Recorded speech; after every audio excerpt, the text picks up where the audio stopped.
आज है 31 दिसंबर, साल का आखिरी मंगलवार।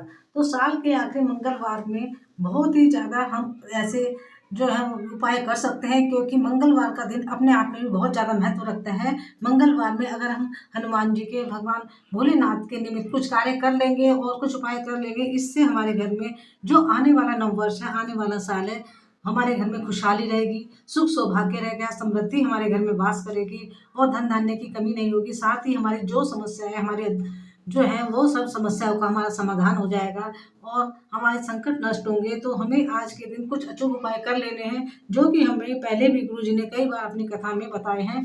लेकिन ये है कि जब उसकी विशिष्ट स्थिति होती है उन उपायों को करने की, तभी तभी हम आपके साथ अपने जो ये चैनल है उसमें दोबारा आपको याद दिलाने के लिए बताते रहते हैं, जिससे कि आप समय पर जिस दिन इस उपाय को करना है वो उपाय कर सकें। जैसे कि आज मंगलवार है, अगर आपने पहले नहीं किया हो इस इन उपायों को, जब हम बताने जा रहे हैं, क्योंकि कई बार पहले भी बताए गए हैं ये उपाय, तो आज के दिन आखिरी मौका आपके पास है इस साल का, मंगलवार का, जो आप इस उपाय को कर सकते हैं। तो इस उपाय को करना किसे है?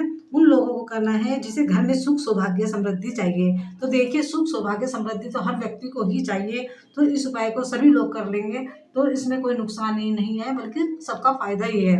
हमें क्या करना है, एक गोल बत्ती वाला जो है दीपक जलाना है। और गुरु जी ने कई बार गोल बत्ती और लंबी बाती के दीपक के महत्व को भी बताया है। गोल बत्ती का दीपक इसलिए जलाया जाता है जिससे कि हम किसी चीज में स्थायित्वता चाहते हैं, यानी कि स्थायी रहे हमारी वो चीज। जैसे सुख है तो स्थायी रहे, लक्ष्मी है तो लक्ष्मी का स्थायी वास हो जाए, और हमें जल्दी से कोई दुख संकट समस्या हमें ना घेरे। तो इसलिए हम इन उपाय को कर सकते हैं। तो देखिए, मंगलवार का उपाय, और वो भी आखिरी मंगलवार रह गया, और भगवान बजरंग बली की महत्व को तो कहने की आवश्यकता ही नहीं, सभी जानते हैं। और हम उनके महत्व का, उनकी जो है बजरंग बली के गुणगान का वर्णन हम क्या करें, मतलब उसके लिए तो सारे ही कहते हैं ना कि मतलब शब्द ही कम पड़ जाए। तो सभी जानते हैं कि बजरंग बली और प्रभु की कृपा इतनी है कि जो भी उनके निमित्त कुछ कार्य कर लेता है, तो वो आपका कार्य सफल होता ही होता है। और भगवान बालाजी महाराज, भगवान बजरंग बली जी, हनुमान जी बहुत ही जल्दी से प्रसन्न भी हो जाते हैं, बस अगर आप कुछ नियम के साथ उनका पालन करें। और ये नियम कोई भी व्यक्ति कर सकता है, चाहे वो, मतलब कई लोग कहते हैं कि हम प्याज लहसुन खाते हैं, क्या हम ये उपाय कर सकते हैं? बिल्कुल कर सकते हैं, क्योंकि ना तो ये आपका कोई इसमें आप व्रत रख रहे हो, ना कुछ कर रहे हो। तो इस उपाय को हर व्यक्ति कर सकता है। करना क्या है, शाम के वक्त हमें घर के बाहर, मेन गेट के बाहर, चाहे दाईं ओर चाहे बाईं ओर, चाहे राइट तरफ या लेफ्ट तरफ, हमें एक दीपक लगाना है। और दीपक में लगानी है हमें गोल बाती।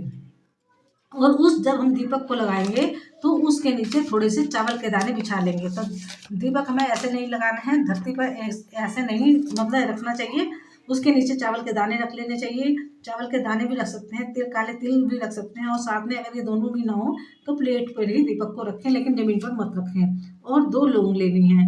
और हमें क्या करना है, घर के दाएं या बाईं ओर जब दीपक को लगाए, और घर के जो बाहर का मेन गेट है, यानी कि वहाँ लगाना है, और घर मेन गेट के बीच में भी रख सकते हैं, जिधर भी रखें तो उसके नीचे आप कुछ ना कुछ रखें। और ये जो दीपक होता है, ये घर में सुख सौभाग्य लाता है और साथ में नकारात्मकता को दूर करता है। और हमें क्या करना है, जब हम इस दीपक को जला लेंगे और हमें जो भी परेशानी है, जो भी समस्या है, या हमें अपने घर की सुख सौभाग्य समृद्धि के लिए जला रहे हैं, तो वो विशेष प्रार्थना भगवान बालाजी के आगे, भगवान हनुमान जी के आगे अपने कहते हुए मन ही मन ये दीपक को हम प्रज्वलित कर दें, कि हमें, हमारे घर में सुख रहे, सौभाग्य रहे, समृद्धि रहे, धन धान्य रहे, नकारात्मकता हमारे घर से दूर हो जाए, हे प्रभु। ऐसे ही आपके पास आप करना। तो ऐसे कहते हुए हम दीपक को जला लेंगे, और जो भी आपको कहना है, मतलब अपने मन की बात, मनोकामना, वो आप हनुमान जी के आगे कह दें। और हनुमान जी के जो भाई हैं गतिमान, उनके आगे भगवान गतिमान का नाम लेकर कहना है, क्योंकि वो भी भगवान हनुमान जी के दूसरे भाई हैं। और क्या करना है, हमें जलते हुए दीपक में 2 फूल वाली लौंग डाल देनी है। तो 2 फूल वाली लौंग जो आप डालोगे, इससे क्या होता है, घर की नकारात्मकता, जो भी नेगेटिव ऊर्जा होती है घर में, जो कि हमारे कार्य को होने से रोकती है, हमारे हर सुख अच्छे कार्य में रुकावट डालती है, तो उससे ये क्या होता है, रुकावटें दूर होती है। इसलिए जलते हुए दीपक में 2 लौंग डाल लें और प्रार्थना करें, फिर अपने घर के अंदर आ जाए। इससे क्या होगा, हमारे घर की जितनी भी विघ्न बाधाएं हमारे घर में पड़ रही थी, हम जो भी काम करने जाते थे उसमें रुकावटें आ रही थी, और जो भी मतलब हम मतलब कुछ हो ही नहीं रहा था और बीमारियाँ घर में बढ़ रही थी, सारा पैसा बीमारी में जा रहा था, तो ये सब कम होने लगेगा। तो साल का आखिरी मौका है, जिन्होंने अभी तक नहीं किया है, इस उपाय को आप ज़रूर से ज़रूर कर लेना, जिससे कि आप जब भी नए साल में प्रवेश करोगे पहली तारीख से, तो आपके साथ जो है सुख, सौभाग्य, समृद्धि जाएगी और पीछे जितनी दुःख समस्या आपके पीछे ही रह जाएँगी। यानी कि ये सारी समस्याओं का आपका हल हो चुका होगा। तो इस उपाय को ज़रूर करें। और दूसरा उपाय देख लेते हैं। दूसरा उपाय है जिसकी कोई इच्छा पूरी नहीं हो पा रही, कितने उपाय कर के थक गए हैं, घर में कोई ऐसा मेंबर है, किसी इच्छा के निमित्त कुछ उसकी कोई ऐसी इच्छा है जिसे उसे पूरी करना चाहता है, कई उपाय कर लिए पूरी नहीं हो रही, तो ये देखिए साल का आखिरी मौका है, आप इसे ज़रूर कर लें। मंगलवार के दिन का ही ये उपाय है।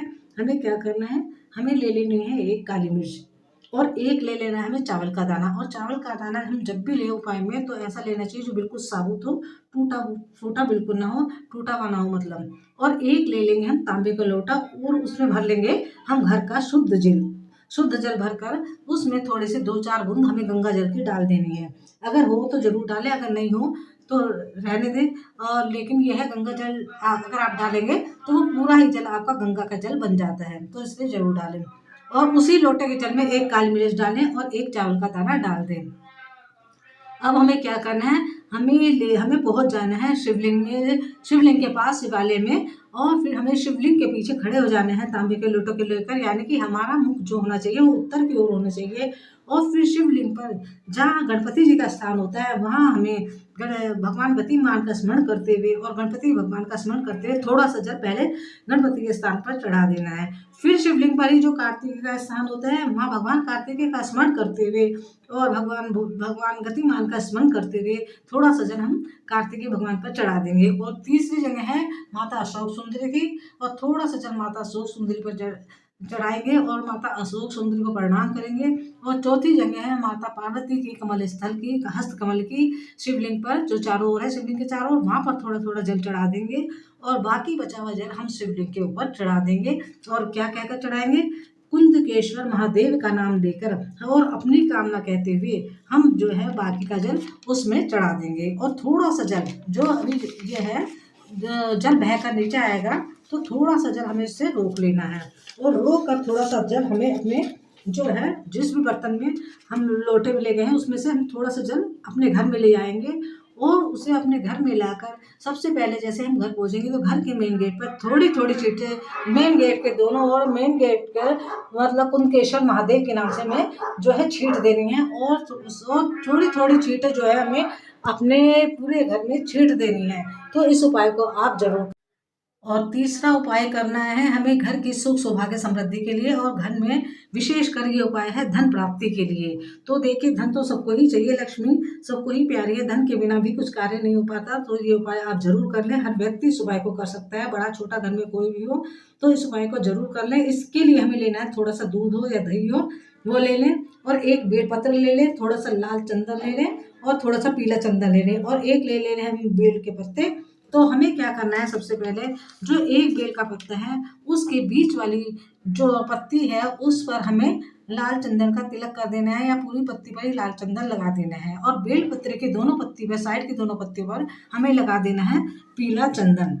और पीला चंदन लगाने के बाद जो हमने दूध या दही लिया है कच्चा, उस दूध या दही को हम धीरे धीरे धीरे धीरे श्री शिवाय नमस्तुभ्यम कहते हुए शिवलिंग पर समर्पित कर देंगे। और अपने जो भी मन की इच्छा है, जो भी मनोकामना है, वो भगवान भोलेनाथ के आगे हम कह देंगे। तो क्योंकि ये विशिष्ट दिन जो है, साल का आखिरी दिन है मंगलवार का, और विशिष्ट संयोग बन रहे हैं, तो आपकी मनोकामना जरूर पूरी होगी। इस उपाय को करके देखिए और विश्वास करके अगर आप इस उपाय को करेंगे शीघ्र ही आपकी मनोकामनाएं पूरी होने लगती हैं। तो ये उपाय आप पूरे दिन में शाम तक, रात तक भी 9 बजे तक यह उपाय कर सकते हैं। जरूर करके देखिए, आपको अवश्य ही लाभ होगा। और अगर ये जानकारी, ये उपाय आपको अच्छे लगे हो, मेरी वीडियो अच्छी लगी हो जिसमें मैं गुरु जी के उपाय समय समय पर बताती रहती हूँ, तो प्लीज़ चैनल को जरूर सब्सक्राइब करें, लाइक करें, कमेंट और शेयर भी करें। श्री शिवाय नमस्तुभ्यम। हर हर महादेव।